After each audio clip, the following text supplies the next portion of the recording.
जय रघुवीर समर्थ शुका सारिखे पूर्ण वैराग्य जाचे वसिष्ठा परिज्ञान योगेश्वराचे कवी वाल्मिका सारिखा मान्य ऐसा नमस्कार माझा सद्गुरु रामदासा श्रीराम मला वाटते अंतरी त्वा वसावे तुझ्या दासबोधासी त्वा बोध व्हावे अपत्यापरी पाववी प्रेमग्रासा महाराज या सद्गुरु रामदासा जय जय रघुवीर समर्थ श्रीकृष्ण गोविंद हरे मुरारे हे नाथ नारायण वासुदेव प्रद्युम्न दामोदर विश्वनाथ मुकुंद विष्णुर्भगवन् नमस्ते सच्चिदानंदरूपाय विश्वोत्पत्त्यादिहेतवे तापत्रय विनाशाय श्रीकृष्णाय वयं नमः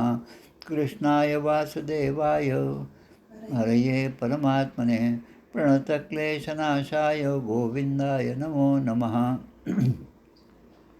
वसुदेवसुतं देवं कंसचाणूरमर्दनं देवकी परमानन्दं कृष्णं वन्दे जगद्गुरुं कृष्णकमलपत्राक्षं पुण्यश्रवणकीर्तनं वासुदेवै जगद्योनिं नौमि नारायणं हरिं कृष्णकृष्णेति कृष्णेति यो मां स्मरति नित्यशः जलं भित्वा यथा पद्मं संसारात् उद्धराम्यहं कृष्णाय वासुदेवाय देवकीनन्दनाय च नन्दगोपकुमाराय गोविन्दाय नमो नमः नमः पङ्कजनाभाय नमः पङ्कजमालिने नमः पङ्कजनेत्राय नमस्ते पङ्कजाङ्ग्रये गोपालकृष्ण भगवान की जय।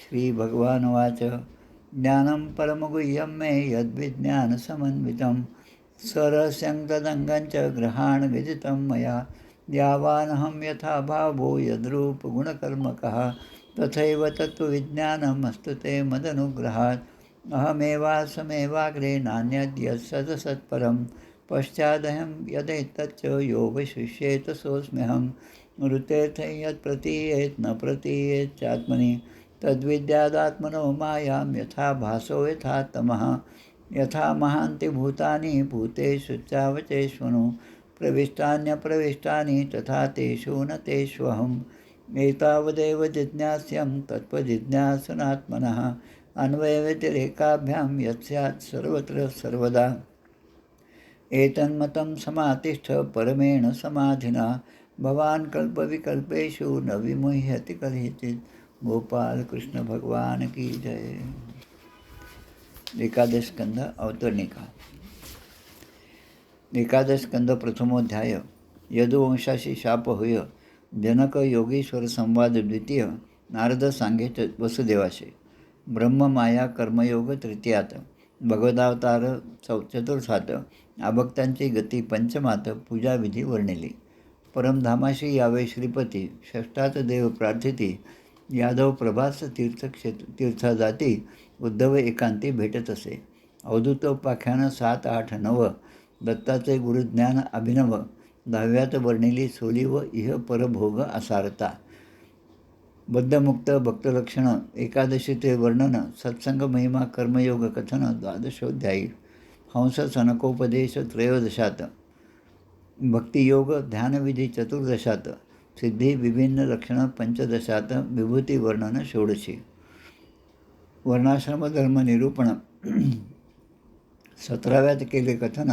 वानप्रस्थ संन्यासी धर्म वर्णन बोलिले 18व्यात भक्ती ज्ञान साधन वर्णन 19व्यात कथन ज्ञान कर्म भक्ती वर्णन 20व्यात बोलिले गुणदोष व्यवस्था स्वरूप रहस्य त्याचा 21 होय तत्वसंख्या प्रकृती पुरुष सोय 22व्यात बोलिली तितिक्षु ब्राह्मण कथा 23 तो तत्वता सांख्ययोग ज्ञान गाथा 24व्यात बोलिली त्रिगुणवृत्ती निरूपण 25व्यात केले कथन पूर्वव्याचे वैराग्य कथन 26व्यात बोलिले क्रियायोग वर्णन 27व्यात केले असे निवेदिला परमार्थ 28व्या माझे भागवत धर्म निरूपण उद्धव बद्रिकाश्रम गमन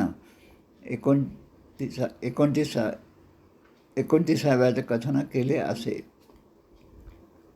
यदुकुळ संहार 30व्यात, श्रीकृष्णावतार शेवट, श्री भगवान स्वधामगमन 31व्यात सुरसकथा वर्णिली. गोपाल कृष्ण भगवान की जय.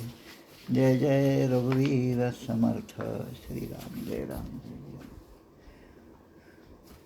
आज आषाढ वद्य द्वितीया, शके 1947. आषाढ वद्य द्वितीया हा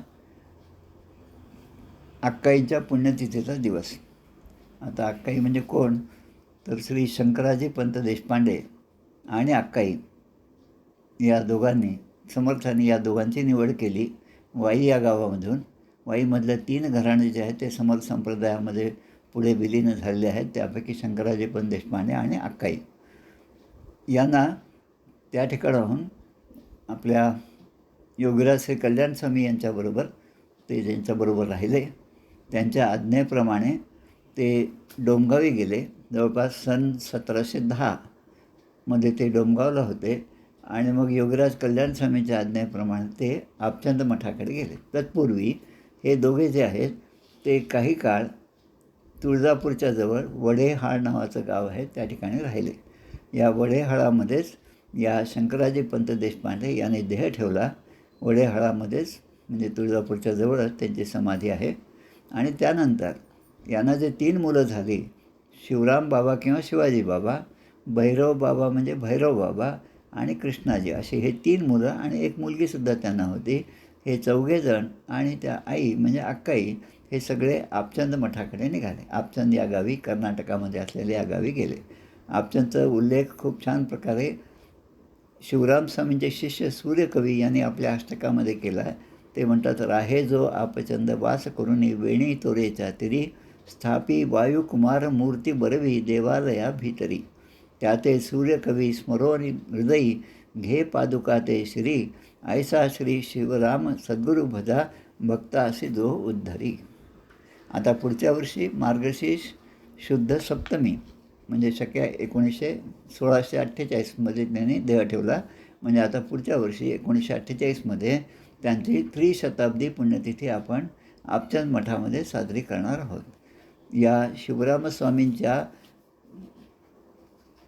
शिवराम स्वामी आणि त्यांचे शिष्य असणारे रामचंद्र महाराज, या रामचंद्रांनी आणि शिवराम स्वामींनी आपल्या पूर्ण समर्थ संप्रदायामधल्या महत्त्वाच्या स्थानांना भेटी दिल्या, यात्रा केली.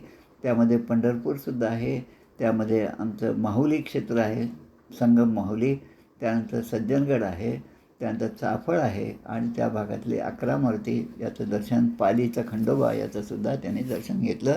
कारण या घराण्याचं कुलदैवत हे भैरव, तुळजाई आणि खंडोबा असं होतं आणि त्यामुळे मुलांची नावंसुद्धा त्याचप्रकारे शिवराम, भैरव म्हणजे भैरव बाबा आणि कृष्णाजी. आता हे तिसरे जे आहे कृष्णाजी यांची समाधी नांदेडपासून हातगावच्या मार्गावर गोदावरीच्या काठावर तामसा या गावी आहे. याच तामसा गावी नेताजी पालकर, शिवाजी महाराजांच्या चरित्रामध्ये ज्यांचा उल्लेख येतो त्या नेताजी काकांची समाधीसुद्धा आहे आणि त्यांच्याच वंशजांनी यांना त्या ठिकाणी जागासुद्धा दिली आणि मग कृष्णाजींची समाधी त्या ठिकाणी बांधण्यात आली. रामचंद्र बाबांची पुण्यतिथी जी आहे चैत्र पौर्णिमेला असते, शके 1699. आता या अक्काईंचा उल्लेख जो आहे तो असा आहे की रामचंद्र बाबा हे जवळपास आता वृद्धावस्थेला आलेले होते आणि त्यांना आता त्या मठामध्ये, आपचंदचा मठ जो मी पाहिला, 2दा गेलो मग त्या ठिकाणी, मी पारायणसुद्धा केलं. आमचे राकेश महाराज जे आमच्या एकेहाळी मठाचे आज मठपती आहेत त्यांच्याबरोबरच मी गेलो होतो. या मठामध्ये राम, लक्ष्मण, सीता आणि तळघरामध्ये त्या ठिकाणी शिवराम स्वामींची समाधी आहे आणि जेव्हा आपण गर्भगृहावर येतो तेव्हा त्या ठिकाणी अक्काबाईंचं वृंदावन आहे, समाधी वृंदावन, आणि समोरच्या बाजूला शिवरामांचे शिष्य असणारे रामचंद्र महाराज आणि त्याचबरोबर आमच्या आत्माराम महाराज अशा 2 समाधी आहेत. आता ही जी अक्काईंची समाधी आहे ती मुळामध्ये त्या ठिकाणी नव्हती, पण आपले रामचंद्र महाराज वृद्धावस्थेमध्ये जेव्हा होते तेव्हा त्यांनी विचार केला की आता आपला देह पडेल तर या मठामध्ये पडेल आणि मग त्या ठिकाणच्या इतर लोकांना खूप त्रास होईल, म्हणून ते हातामध्ये काठी टेकवत त्या गावाच्या बाहेर आले. त्यांना मिळालेली जी इनामी जमीन होती त्या ठिकाणी ते आले आणि त्या ठिकाणी अक्काईंची समाधी होती. समाधीच्या ठिकाणी येऊन त्या ठिकाणी ते थोडंसं विसावले, त्यातच त्यांना ती निद्रा पण लागली. आता अक्काई जे आहेत त्यांचं आजचं महत्त्व जे मला सांगायचं ते हेच आहे की अक्काई आजही त्या परंपरेतील प्रत्येक मठपतीला, जर ते मठपती आपल्या परंपरेतील समाधीचे तिथे विसरले असतील तर त्या आजही त्यांना दृष्टांत देऊन ती आठवण करून देतात की उद्या यांची पुण्यतिथी आहे. आणि अशा अक्काईंनी रामचंद्र महाराजांना स्वप्नामध्ये दृष्टांत दिला की इथून माझी समाधी जी आहे ती आपल्या मठामध्ये घेऊन जा. आणि त्याप्रमाणे रामचंद्र महाराजांनी ती समाधी मठामध्ये बांधली. म्हणजे आज आपल्याला जी दिसते ती समाधी त्या ठिकाणी आहे. या अक्काईंच्या प्रित्यर्थ आज त्यांची पुण्यतिथी असल्यामुळे, आणि आपण दरवर्षी पाहतो की आपण दास विश्रामधाम दिवस जो साजरा करतो, आता 6 वर्ष झाले, त्यामध्ये आपल्याला या सर्वांचं चरित्र विस्ताराने आपल्याला ऐकायला मिळतं. रामचंद्र महाराजांची आरती, आत्माराम महाराजांची आरती आणि शिवराम स्वामींची आरती, या शिवराम स्वामींची आई अक्काई, अक्कामाई यांचीसुद्धा आरती आपण त्या प्रसंगामध्ये म्हणत असतो.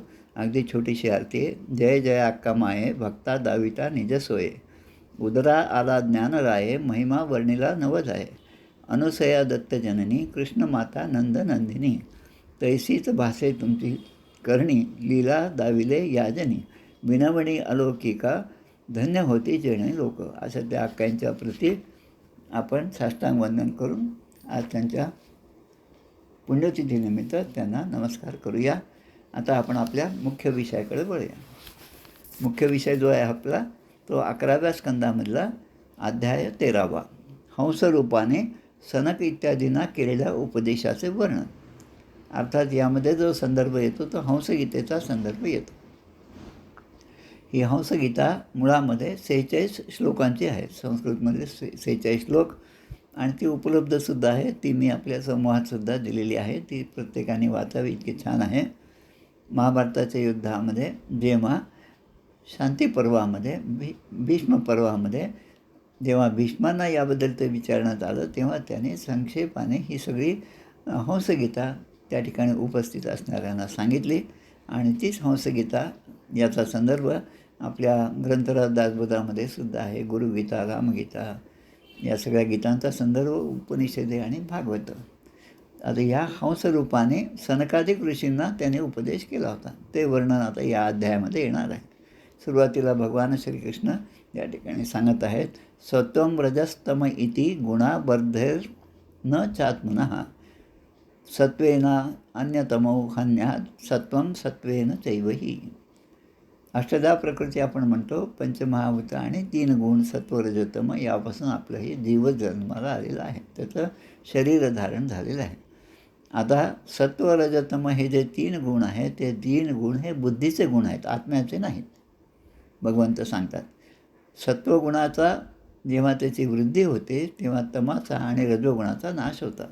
आता हे 3 गुण असे आहेत की एकाची वृद्धी झाली तर दुसरे 2 जे आहेत ते त्यामुळे ते दबा घेऊन राहतात, ते शांतपणे बसतात. त्यामुळे सत्वगुण जो आहे शुद्ध सत्वगुणाने आहे, त्यामध्ये वृत्तीरूप सत्वगुणाचाही पुढे त्याग करावा लागतो. कारण सत्वगुणामध्ये काल मी जसं सांगितलं की या 3 गुण म्हणजे जरी ते काही चांगले असले, काही भगवंताकडे नेणारे असले तरी 3ही एक प्रकारे बंधनच आहेत. सत्वात धर्मो भवेत वृद्धात पुंसो मद्भक्ती लक्षणः. म्हणजे माणसाचा सत्वगुण वाढला तर त्यामध्ये भक्ती जी आहे ती वाढीस लागते, आणि धर्माच्या रक्षणासाठी भक्ती वाढीस लागणे हे फार महत्त्वाचं आहे. आता त्यासाठी इथे सांगतात सात्विकोपासया सत्वम ततो धर्म प्रवर्तते. सात्विक पदार्थांचं सेवन केलं तर सत्वगुण वाढीस लागतो. खूप तिखट आवडतं, खूप खमंग आवडतं, हे सगळं रजोगुणाचे गुण आहेत. आणि त्यामध्ये जर आपला जो भारतीय आहार आहे तो सोडून आपण पाश्चिमात्याचा आहार घेत गेलो तर त्यामध्ये आपले तमोगुण वाढीस लागतात. तर सत्वगुणांची वाढ हाच एक श्रेष्ठ धर्म आहे. भगवंत या ठिकाणी सांगतात धर्मो रजस्तमो हन्यात सत्ववृद्धीर अनुत्तमम. सत्वगुणाची वृद्धी हेच सगळ्यात श्रेष्ठ आहे, आणि रजोगुण आणि तमोगुण हे कमी झाले पाहिजे. धर्मो रजस्तमो हन्यात. रज आणि तम यांचं हान्य म्हणजे त्यांचा नाश करण्यासाठी धर्माने वागलं पाहिजे, आणि ते वागत असताना सत्वगुणाची वाढ सहजपणे होते, आणि अधर्म जो आहे तो आपोआप नष्ट होऊ लागतो. आता या ठिकाणी या सत्वगुणाच्या वाढीची 10 कारणं किंवा 10 लक्षणं दिलेली आहेत.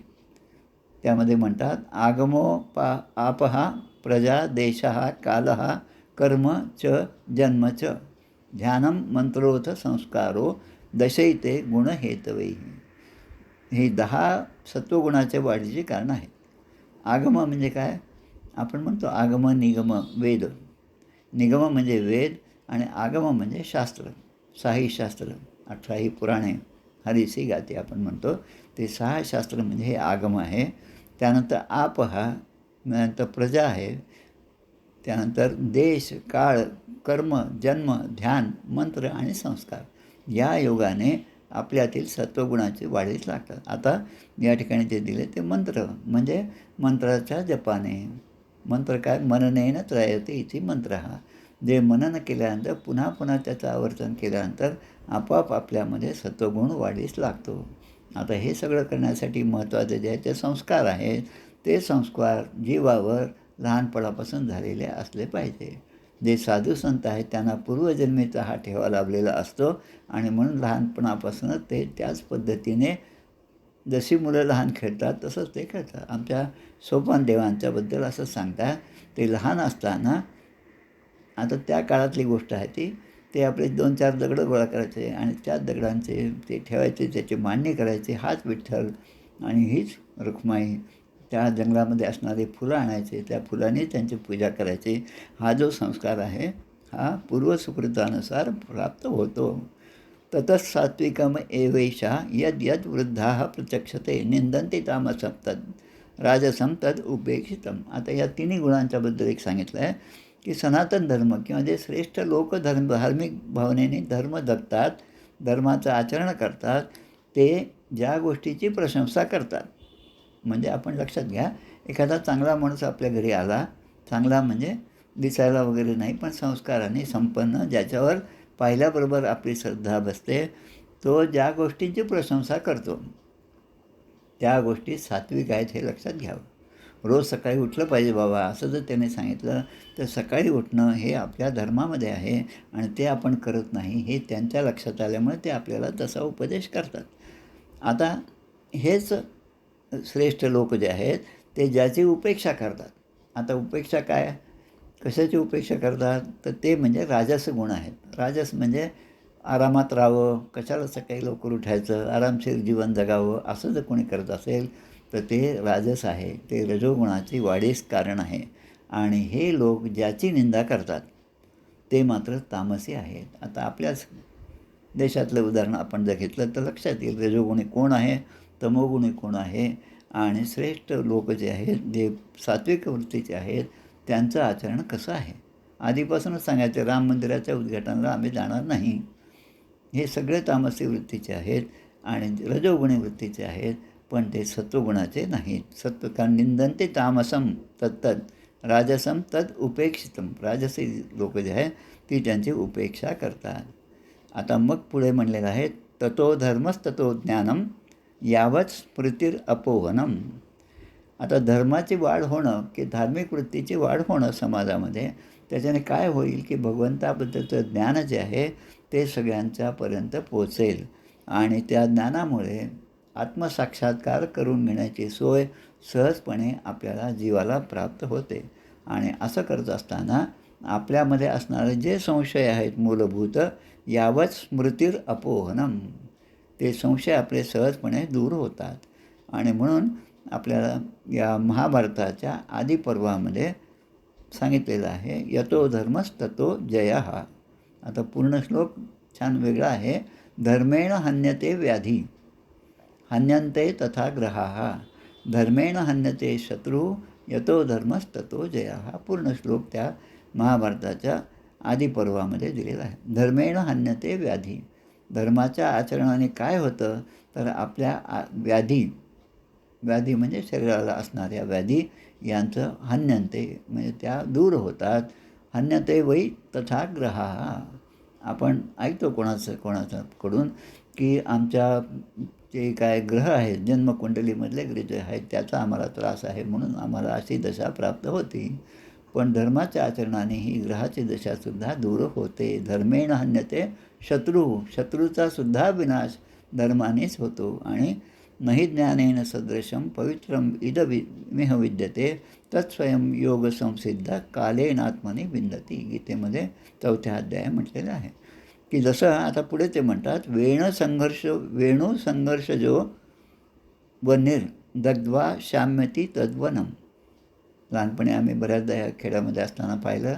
आता ते का आठवतं, कारण त्यास वीज नव्हती, लाईट नव्हते, त्यामुळं अंधार पडला की मग एखाद्या ठिकाणी आग जरी लागली किंवा एखादी काळ्याची पेटी जरी पेटली तरी लगेच तिकडं आमचं लक्ष जायचं. तसं त्या ठिकाणी बांबूच्या एकमेकावर घर्षण केल्यानंतर वीज उत्पन्न होते, इथपर्यंत आपल्याला सहजपणे समजतं. पण हीच आग वाऱ्यामुळे एखाद्या जंगलामध्ये लागली तर त्या जंगलामध्ये असणारे जे काही वृक्ष असतील, जीवजंतू असतील, काही पशु असतील, ते सुद्धा त्यामध्ये जळून जातात. आपला अनुभव आहे. आणि मग नंतर हळूहळू काही काळ गेल्यानंतर तो अग्निसुद्धा शांत होतो. तसं सत्वगुणापासून ज्ञानाग्नी जो आहे तो ज्ञानाग्नी आपल्यातील किलबिष आहेत, आपल्यामध्ये असणारे जे दोष आहेत ते भस्मसात करतात. आता या ठिकाणी उद्धवांच्या मनामध्ये एक प्रश्न आला. विंदन्ति मर्त्या प्रायेण विषयान पदम आपदाम. साधारण सगळ्याच लोकांना माहीत असतं, उद्धव म्हणतात की विषय हे संकटाचे घर आहे. आता संकटाचं घर असल्यामुळे ते विषय आपल्याजवळ येऊ नये यासाठी साधकांनी सगळी व्यवस्था केली पाहिजे. तरीसुद्धा माणसं ही कुत्र्यासारखी, गाढवासारखी, बोकडाप्रमाणे विषयांचा उपभोग का घेतात, असा सरळ सरळ प्रश्न भगवान श्रीकृष्णांना उद्धवाने विचारलेला आहे. असाच प्रश्न आणि त्याचं उत्तरसुद्धा महाभारतामध्ये आहे. दुर्योधनाला जेव्हा सांगितलं की तू असं धर्माने का वागत नाहीस, तेव्हा दुर्योधनाचं उत्तर जे आहे ते सुद्धा खूप छान असं उत्तर आहे. दुर्योधन म्हणतो, जानामि धर्मम न च मे प्रवृत्ती. धर्म काय आहे हे मी जाणतो, पण माझी प्रवृत्ती धर्माकडे नाही. धर्माचं तत्त्वज्ञान मला समजतं, पण तसं आपण वागलं पाहिजे हे मला समजत नाही. आणि दुसऱ्या ओळीत म्हणतात की जानामि अधर्मम. अधर्म काय हे सुद्धा मी जाणतो. जानामि अधर्मम आणि न च मे निवृत्ती. अधर्म काय हे मी जाणतो, पण त्यापासून निवृत्त व्हावं ही जी सत्सद विवेक बुद्धी आहे ती माझ्या ठिकाणी नाही, असं दुर्योधन सांगतो. आता जेव्हा आम्ही आध्यात्मिक क्षेत्रामध्ये नवीन होतो, 80-81मधली गोष्ट असेल, तेव्हा जेव्हा प्रवचनाला आम्ही जायचो तेव्हा ते एक वाक्य आम्हाला फार आठवायचं, आजही आठवतं ते, की खोटा मी आणि खरा मी, दोन्ही शब्द. आता हे खोटा मी आणि खरा मी हे काही आम्हाला समजत नव्हतं, पण आता ते लक्षात असतं की खोटा मी म्हणजे जो देहाला मी आहे असं समजतो तो खोटा मी, पण जो आत्म्याला मी आहे असं म्हणतो तो खरा मी.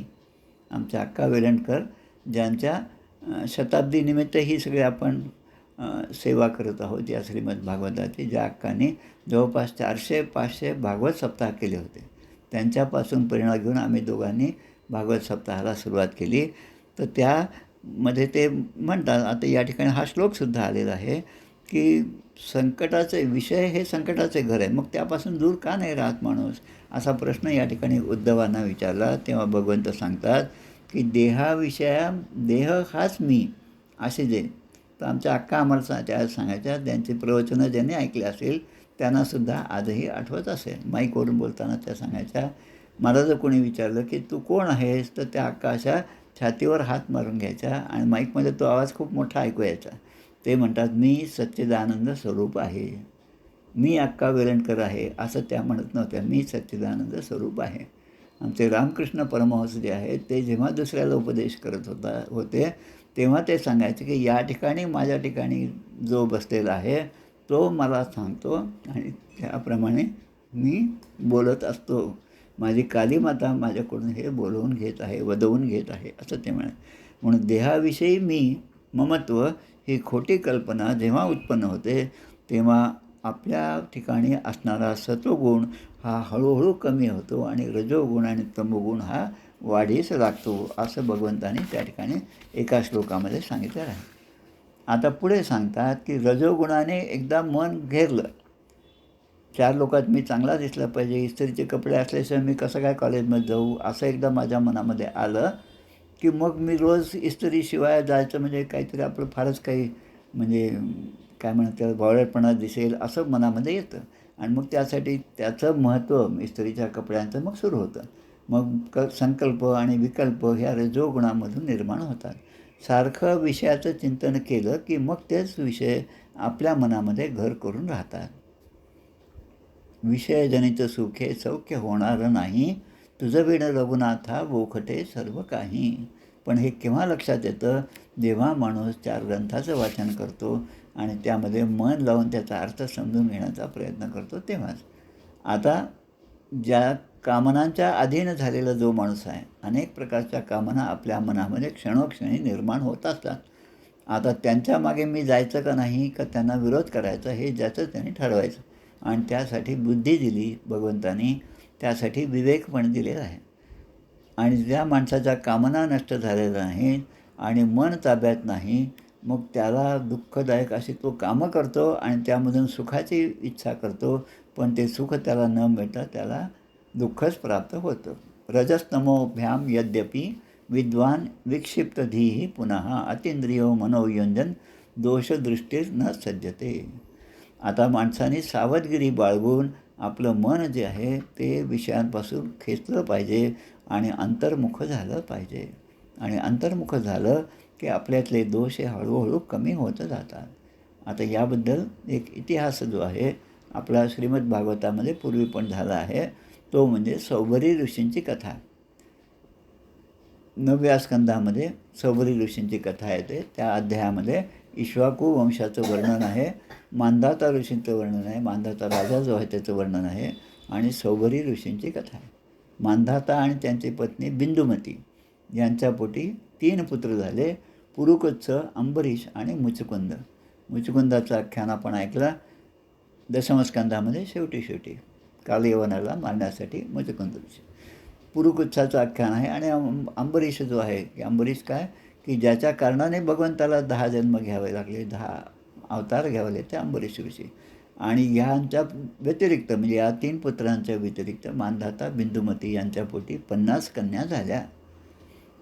आता या 50 कन्या आणि सौभरी ऋषी यांचं काय संबंध आला ते फार महत्त्वाचं आहे की माणूस विषयाकडे कसा ओढला जातो हे या कथेतून आपल्याला लक्षात येतं. सौभरी ऋषींची कथा.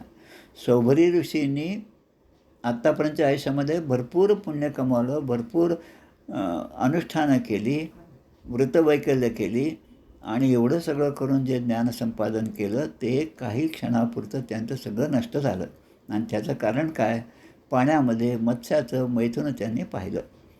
आणि तोच विषय म्हणजे ज्याचं चिंतन केलं तोच मनामध्ये घर करून राहतो. आता मनामध्ये यांच्या आलं की आपणही संसार केला पाहिजे, आपणही लग्न केलं पाहिजे. आणि मग त्यांची भेट या मांधाताची झाली.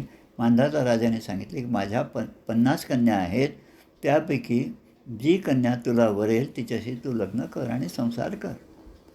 आता सगळ्या सोयी करून दिल्या मांधातांना. त्यांचे जे राजाचे जे सैनिक होते ते त्यांना त्या ठिकाणी घेऊन गेले आणि या 50 कन्यांनी पहिल्यांदाच सौभरी ऋषींना पाहिलं. आता तोपर्यंत सौभरी ऋषी हे म्हातारे झाले होते, गलित गात्र झाले होते. सौभरीने विचार केला मी अशा अवस्थेमध्ये आहे तर या मला कशा वरतील, कारण मनामध्ये आता प्रपंचाची ओढ लागली. म्हणून त्यांनी स्वतःला तरुण असं बनवलं. जसं आपण च्यवनप्राशच्या बाबतीत ऐकतो, च्यवन ऋषींच्या बाबतीमध्ये ऐकतो, तसं हे सुद्धा तरुण झाले आणि त्या 50ही कन्यांनी यांचंच वरण केलं, म्हणजे यांच्याशीच विवाह केला. आता हे 50 कन्या, सौभरी ऋषी आणि त्यानंतर त्यांना झालेले पुत्र 50,000 अशी संख्या दिलेली आहे. म्हणजे हे कशामुळे झालं की तो विषय जो आहे तो चित्ताने घेतला, चित्ताने ग्रहण केला आणि त्या मनामध्ये विषयाने घर केलं आणि त्याप्रमाणे जीव वागू लागला. आणि म्हणून या ठिकाणी म्हटलेलं आहे एतावान योग आदिष्टो मत्शिष्यैः सनकादिभिः. आता साधकाने त्रिकाळ सावधपणे उत्साहपूर्वक आसन आणि प्राणावर जय मिळवला पाहिजे. कशाने? सावधपणे. आणि मग मन वारंवार माझ्या ठिकाणी लावलं पाहिजे असं भगवंत उद्धवानं सांगतात. आता उद्धवाने एक विचारलं या ठिकाणी, मी असं ऐकलं की आपण पूर्वी सनकादिक ऋषींना उपदेश केला होता आणि तो उपदेश मला जाणून घ्यायचा आहे, तो मला तुम्ही सांगावा. आता तेव्हा भगवंत सांगू लागले, पुत्रा हिरण्यगर्भस्य मानसा हा सनकादया हा ब्रह्मदेवाचे मानसपुत्र असणारे ब्रह्मदेवाचे जे मानसपुत्र आहेत त्यामधला पहिला क्रमांक येतो तो सनकादी ऋषींचा आहे. हे सनकादी ऋषी आपले वडील म्हणजे ब्रह्मदेवांच्याकडे गेले आणि त्यांना योगाची सूक्ष्म तत्वे काय आहेत आणि अंतिम मर्यादा काय आहे हे प्रश्न विचारला. आता यांना स्वतःला म्हणजे ब्रह्मदेवांना याचं उत्तर काही तसं स्पष्टपणे सांगता आलं नाही. त्यांनी लगेच सांगितलं की मला जवळ काही हे उत्तर नाही, पण आपण सगळे मिळून भगवंताकडे जाऊ. आता भगवंत म्हणजे श्रीकृष्ण, आदिनारायण, महानारायण त्यांच्याकडे गेले आणि मग जाताना की सनकादिक ऋषींना बरोबर घेतलं, पण ब्रह्मदेवांना समोर केलं. मोठे असल्यामुळे, वडील असल्यामुळे ते समोर, मागे सनकादिक ऋषी आणि इतर ऋषी असे सगळेजण त्या ठिकाणी भगवंताच्या जवळ गेले. त्यांनी सगळ्यांनी प्रणाम केला आणि आपल्या येण्याचं कारण विचारलं. तेव्हा भगवान श्रीकृष्णाने सनकादिक ऋषींना आणि त्यांच्यासोबत आलेल्या इतर ऋषींना जे सांगितलं ते म्हणजे आपली हंसगीता आहे. आता ते त्यामध्ये म्हणतात, पंचात्मकेषु भूतेषु समानेषु च वस्तुतः को भवान इति व प्रश्नो वाचारंभो ह्यनर्थकः. पंचमहाभूत तत्वे सर्व प्राण्यांमध्ये सारखीच असतात. मग कावळा असो, चिमणी असो, गाढव असो, माणूस असो, राजा असो का पंतप्रधान, पंचमहाभूत त्यांच्या ठिकाणी आहेत. त्याचबरोबर सत्व, रज, तम हे तीनही गुण आहेत. आता तू जो हा प्रश्न विचारला ते प्रश्न म्हणजे तो फक्त शब्दरूपाने आहे. त्याचा अर्थ लक्षात आल्यामुळे काही प्रश्न जे विचारतात ते प्रश्न विचारण्याचे 2-3 कारणं असतात. जेव्हा आपण प्रश्न विचारतो तेव्हा एक म्हणजे वक्त्याला उत्तर देता येतं का, किंवा आपण जे सगळे ऐकत बसलेलो आहोत त्यामध्ये मी काही श्रेष्ठ आहे म्हणून प्रश्न विचारतात. पण काही प्रश्न असे असतात की ज्याच्या उत्तरामुळे सगळ्या लोकांचं कल्याण होतं. श्रीमद्भागवतामध्ये अनेकदा हे उदाहरण दिले. वरियान एषते प्रश्न हा. वरियान म्हणजे आत्तापर्यंत जेवढे प्रश्न विचारले त्यामधला हा सगळ्यात श्रेष्ठ प्रश्न तू विचारलास की ज्यामुळे जीवमात्राचं कल्याण होणार आहे. तसं त्या ठिकाणी ते म्हणतात की मनाने, वाणीने, दृष्टीने आणि अन्य इंद्रियाने जे काही घेतले जाते ते सर्व मीच आहे असं भगवंत सांगतात. आता आपण एक श्लोक गीतेमधला येतो 15व्या अध्यायामधला. श्रोत्रम चक्षु स्पर्शनंच रसनं घ्राणमेव च अधिष्ठाय मनश्चायं विषयान उपसेवते. मी त्या ठिकाणी प्रवेश करतो.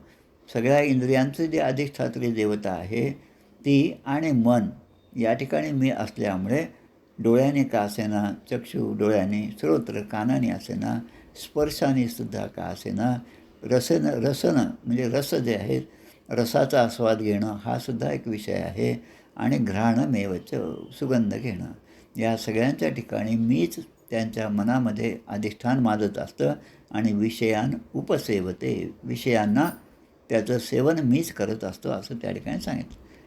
आता गुणेश्वा विशते चेतो गुणाश्चेती च प्रजा जीवस्य देह उभयम गुणाश्चेतो मनः.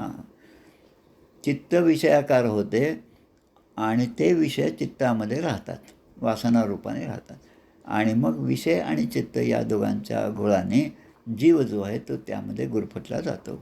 आता या ठिकाणी अजून एक गोष्ट छान दिली आहे की जागृती, स्वप्न आणि सुषुप्ती. आपल्याला 4 अवस्था देहाच्या ज्या त्या माहिती आहेत, 3 या आहेत, जागृती, स्वप्न आणि सुषुप्ती. आता ज्याने 4 ग्रंथ वाचले त्याच्या ठिकाणी जागृतीमध्ये सत्वगुण महत्त्वाचे आहेत हे जागृतीमध्ये तर आपल्या लक्षात येतं. कधी कधी आपल्याला ते महत्त्वाचं आहेत हे याचा विसरसुद्धा जागृतीमध्येच पडतो. पण प्रामाणिकपणे सांगायचं म्हणजे सत्वगुणाकडे ओढ जी आहे तो चांगल्या माणसाची सदैव जागृतीमध्ये असताना असते. तो जेव्हा झोपी जातो आणि स्वप्न पाहतो तेव्हा स्वप्नामध्ये त्याच्यामध्ये असणारा रजोगुण जो आहे तो वाढीस लागतो.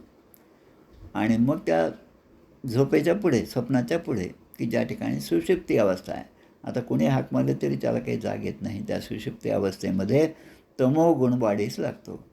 आता तमोगुण वाढीस लागला की मग म्हणतो की जाऊ द्या, आमचे कोणते कृपालू महाराज सांगतात त्यांच्या प्रवचनामध्ये, आता नाही आहेत ते जगद्गुरू कृपालू महाराज, ते म्हणत होते झोपलेल्या माणसाला सांगितलं, अरे लवकर उठ लवकर उठ, तुझी बायको गेली. ते म्हणतो मरणे दो म्हणजे याचा अर्थ तो झोपेमध्ये आहे त्याला बाह्य विषयाचं जे ज्ञान आत्तापर्यंत होतं त्या सगळ्यापासून तो आता विरक्त झाला. त्यापासून त्याने आपलं मन काढून घेतलं आणि आता तो झोपेच्या अधीन झाला, म्हणजे तमोगुणाच्या अधीन झाला.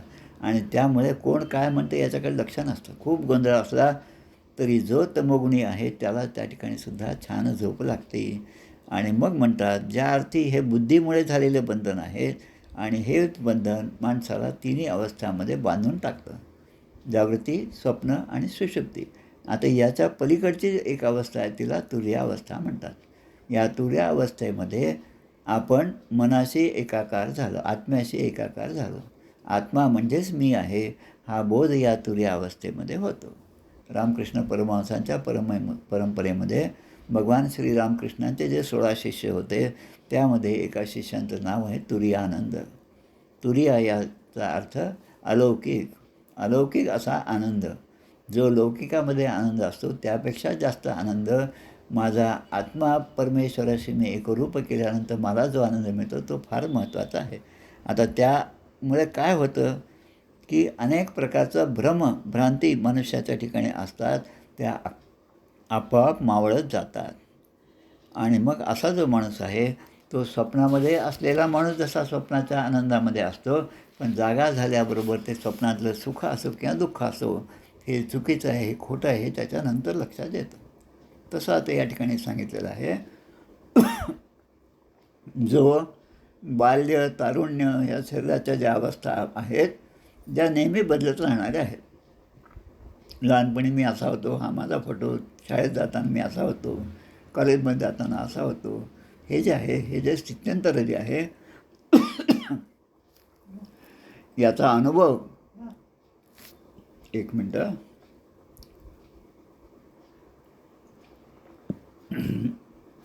वारंवार बदलणाऱ्या गोष्टीचा अनुभव जो माणूस घेतो तो इंद्रियाने घेतो. ही झाली जागृत अवस्था. म्हणजे जागृत अवस्थेमध्ये सुद्धा इंद्रियाने घेतलेल्या आनंदाचा तो उपभोग घेतो. मग जेव्हा स्वप्न असतं तेव्हा वासनामय आहे आणि त्यामध्ये जे जे पदार्थ आहेत त्याचासुद्धा तो मनाने उपभोग घेतो. आपल्यालाच आपण दिसतो की आता आपण खूप छान यथेचं मिष्टान्न भोजन करत आहोत, हे सगळं दिसतं. आणि मग गाढ निद्रा जी आहे तेव्हा ते सगळे विषय तो आवरून ठेवतो आणि मग शेवटी या सगळ्यांचा साक्षी कोण आहे तर माझा आत्मा आहे. म्हणून मनाच्या या 3 अवस्था ज्या आहेत त्याच्या पलीकडे जो गेला तो माझ्यापर्यंत येऊन पोचतो, असं या ठिकाणी सांगितलं. आता मनाचा खेळ म्हणजे हा भासमान आहे. ज्याचं मन शुद्ध आहे त्याच्या मनामध्ये भीती कधीच नसते, कारण तो सगळीकडे भगवंताच पाहत असतो. स्वामी विवेकानंदांच्या पुनःचरित्रामध्ये अशीच गोष्ट येते की मी धार्मिक आहे, मी सात्विक आहे, मी अमक्याचा शिष्य आहे, पण मी भित्र आहे. हे असं होऊ शकत नाही. ते म्हणतात ज्याने भगवंताला स्वतःला अर्पण केलेलं आहे त्याच्याकडची भीती ही निघूनच गेलेली असते, कारण त्याचा पाठीराखा तो आहे.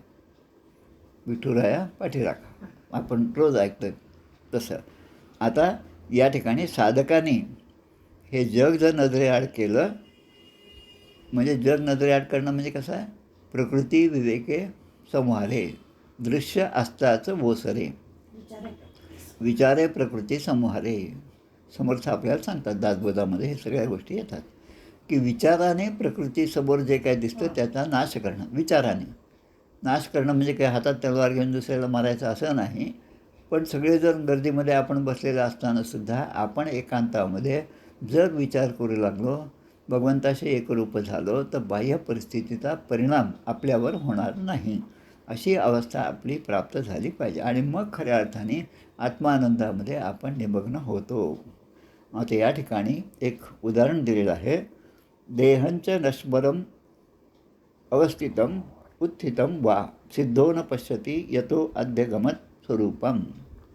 याचा अर्थ मदिरेने धुंद झालेला जो माणूस आहे, दारू पिऊन आहे, आता त्याला अंगावरच्या वस्त्राचं भान असतं का? काहीच भान नसतं. आपलं वस्त्र गळून पडलं काय किंवा कोणी आपल्या अंगावर एक शाल जरी आणून टाकली, आपला सत्कार केला, ते सुद्धा त्याला समजत नाही. कोणी चांगलं बोललेलं समजत नाही, कोणी टाकून बोललेलं हे सुद्धा समजत नाही, कारण त्याचं मन शुद्धीवर नसतं. त्यामुळे त्याची इंद्रिय चांगल्या गोष्टीचा स्वीकार करण्यास तयार नसतात. पण जो आत्मज्ञानच झालेला आहे, आत्मज्ञानी आहे, ज्याला हे सगळं परब्रह्मस्वरूप जग दिसतं, त्याच्यासाठी त्याचा देह तो उभा आहे का बसलेला आहे, अंगावर काही वस्त्र आहेत की नाही याचंसुद्धा त्याला भान नसतं. प्रत्यक्ष शुकदेवांचं जे चरित्र आहे, शुकदेवांचं जी स्थिती आहे ती अशाच प्रकारची आहे. 16 वर्षाचं वय, जन्म झाल्याबरोबर 16 वर्षाचं वय, अंगावर वस्त्र नाहीत आणि शुकदेव जन्म आल्याबरोबर ते त्या ठिकाणून निघून गेले. कारण ते आता आत्मानंदामध्ये निमग्न आहेत. तसंच आता जे आत्मानंदामध्ये निमग्न असतात त्यामधलं अजून एक उदाहरण म्हणजे आमचे भगवान रामकृष्ण परमहंस. शाळेतली गोष्ट आहे. त्या तांदूळाच्या शेताच्या मधून धुरे आपण म्हणतो धुऱ्यावरनं ते घरी येत होते, पळत पळत येत होते. संध्याकाळ झालेली आहे. आकाशामध्ये बगळ्यांची एक रांग होती. आता बगळे पक्षी आहेत, त्यांना काही विज्ञानाचं किंवा गणिताचं ज्ञान नसतं, पण तरी ते उडताना एक प्रकारची आकृती तयार करतात. जशी बाणाची आकृती आहे त्याच आकृतीप्रमाणे त्याच स्पीडने ते सगळे त्या ठिकाणी उडत असतात. जसे आपण 15 ऑगस्ट 26 जानेवारीला तो एअर शो पाहतो आपण दिल्लीमध्ये असणारा, तसं ते असतात. आता ते सगळं पाहिल्यानंतर भगवान रामकृष्ण परमहंस हे सगळं दृश्य जे जगामध्ये आपणही पाहतो त्यांनी पण पाहिलं, पण ते पाहिल्याबरोबर त्यांना त्या ठिकाणी भगवंताच्या कृपेचा अनुभव आला. आता ज्या ठिकाणी भक्ताला किंवा अशा व्यक्तीला भगवंताच्या कृपेचा अनुभव येतो तेव्हा तो त्या लौकिकाच्या कुठल्याच गोष्टीच्या भानगडीत पडत नाही. रामकृष्ण परमहंस त्याच ठिकाणी बेशुद्ध अवस्थेमध्ये काय 10-12 वर्षाचं वय असेल त्या शेतामध्ये पडून राहिले. आता आईवडील वाट पाहत होते, अजून मुलगा घरी आला नाही, गदाधर आला नाही म्हणून शोध घेतला तेव्हा ते सापडले. तसं त्यांना हेही माहीत असतं की माहीत नसतं की मी कुठे आहे, मी कुठे गेलो, काय नाही, ही कुठलीच कल्पना त्यांना नसते. आणि म्हणून देहसुद्धा प्रारब्धाच्या अधीन असल्याकारणाने जोपर्यंत तो आपलं जे आत्तापर्यंत केलेलं कर्म आहे ते शिल्लक आहे तोपर्यंत त्याला ते भोगावं लागतं. आणि मग तोपर्यंत ते देह जाण्याची वाट पाहत असतो, देह पडण्याची वाट पाहत असतो. भगवान रामकृष्णांना शेवटी कॅन्सर झाला होता आणि सगळीकडे सगळ्यांच्यावर दुःखाचा इलाज ते करत होते, पण स्वतःचा इलाज त्यांनी काही कधी केला नाही. आमचे वासुदेवानंद सरस्वती दत्त संप्रदायाचे यांनासुद्धा अतिसाराचा त्रास होता. आमचे सज्जनगडचे श्रीधर स्वामी यांनासुद्धा त्रास होता, पण त्यांनी स्वतःच्या विद्येचा उपयोग आपल्या स्वतःच्या शरीराच्यासाठी केला नाही आणि त्यांनी सगळं जे काही आपलं जीवन असेल प्रत्येक श्वास जो आहे तो इतरांसाठी त्यांनी वाहून घेतला. स्वप्नातील गोष्टींचा ते स्वीकार करतच नाहीत. हे जगसुद्धा त्यांना स्वप्नवतच वाटतं. आणि म्हणून या ठिकाणी सांगतात माम भजन्ति गुणाः सर्वे निर्गुणम निरपेक्षकम सुहृदम प्रियम आत्मानं साम्याक संगादयो अगुणः. 4-5 गोष्टी या ठिकाणी दिल्या. समता, अनासक्ती. आता हे गुण जे आहेत ते अविनाशी आहेत. अविनाशी म्हणजे त्यामध्ये नाश होत नाही. आज समता आहे आणि उद्या जाईल आणि असं जर झालं ते जर विनाशी झाले तर मग ते काही सत्वगुणी माणसाचं लक्षण नाही. म्हणजे आज समता आहे म्हणजे सगळ्यांकडे मी एका चांगल्या भावनेने पाहतो, चांगला असो किंवा वाईट असो ते दोन्ही मला प्रिय वाटतात. पण उद्या मात्र माझा भरोसा नाही, कारण माझी बुद्धी पालटली तर मी कोणत्या पक्षात जाईल हे सांगता येत नाही. तशीच अनासक्ती, आज आसक्ती आहे ती अनासक्ती हळूहळू जाईल. आता प्रवचनकार सांगतात आसक्ती म्हणजे जो आसक्ती है वो जा भी सकती है.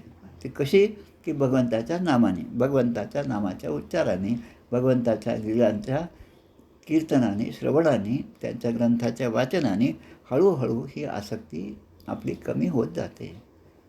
संसारमुळीच नासका विवेक करावा नेटका आणि नेटका करता फिका होत जातो, समर्थ आपल्याला सांगतात. आता हा सगळा उपदेश यांनी म्हणजे स्वतः विष्णूंनी म्हणजे श्रीकृष्णांनी त्या जे सनकादी ऋषी आणि त्यांच्याबरोबरचे इतर ऋषी आले असते त्यांना केला. आणि मग ते त्यामध्ये म्हणतात की सनकादिक ऋषींच्या ठिकाणी असणारा मोह किंवा संदेह जो होता तो त्या ठिकाणी दूर झाला आणि त्यांनी माझी पूजा केली. सभा जयित्वा परया भक्त्या गृणत संस्तवई. आणि ते माझी स्तुती करू लागले आणि हे सगळेजण आपापल्या धामाला परत गेले. आता त्या श्रेष्ठ ऋषींनी माझी यथासांग पूजा केली, स्तुती केली. तैरहम पूजित सम्यक संस्तुतः परमर्षिभिः प्रत्ययाय स्वकं धाम पश्यतः परमेष्ठिनः. आणि नंतर ब्रह्मदेवाबरोबर ते सगळे आले होते आणि ब्रह्मदेव आपापल्या धामाकडे निघून गेले असं सांगत या ठिकाणचा हा अध्याय 13वा अध्याय या ठिकाणी पूर्ण होतो. इथे श्रीमद्भागवते महापुराणे पारमहंस्यां संहितायां एकादशस्कंधे त्रयोदशोऽध्यायः. श्रीकृष्णार्पणमस्तु. आता 14व्या अध्यायात म्हणजे पुढच्या शुक्रवारी आणि शनिवारी जे नवीन आलेले आहेत त्यांच्यासाठी म्हणून लिंक दरवेळेस हीच असते. शुक्रवार आणि शनिवारी हे श्रीमद्भागवताचं प्रवचन असतं. त्यासाठी आपण जरूर या ठिकाणी यावं. आता आपण आरती म्हणूया आणि मग त्यानंतर थांबूया. पुढचा अध्याय जो आहे 14वा, भक्तियोगाचा महिमा आणि ध्यानाचा विधी. जय हो जय श्री भागवता, आरती करी तुझ भगवंता. जय हो जय श्री भागवता, आरती करी तुझ भगवंता. श्री शुकमुनीने परम भक्तीने नाना परीने गायले जा हरिचरिता. आरती करी तुझ भगवंता. वेद तरुचे मधुर फळ, स्वादुरसे जे सोज्वळ. आत्माराम मुनी अचळ, सेवुनी करीती जन सफळ. महापर्वणी आली अवनी, की अगहरणी भवजलतरणी ती पतिता. आरती करी तुझ भगवंता. येथे व्यासांची वाणी, सार्थक हरिगुण गावोनी. शास्त्र पुराणी मुकुटमणी, परम प्रेमामृत जननी. सहज सेविता भाविक भक्ता, उदारदाता मोक्ष तत्वता देहाता. आरती करी तुझ भगवंता. गमते जणू मानस तीर्थ, द्वादश सोपाने युक्त. निर्मल भक्ती जले भरित, विहरे हरिहंस चितेत. श्लोक सुकुमले संत अलिकुले, सेवुनी रमले भान विसरले रस पिता. आरती करी तुझ भगवंता. अपार महिमा ग्रंथाचा, वदवे ना कोणाचाचा.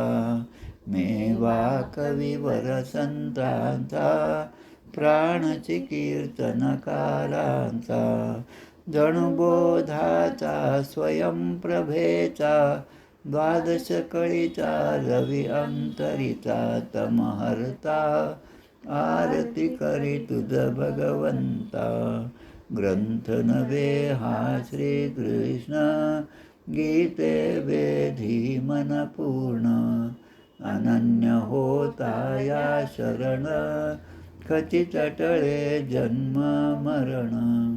त्रिताप जाती चिरये शांती, नाथ ही वदती रामपदी ठेवी माथा.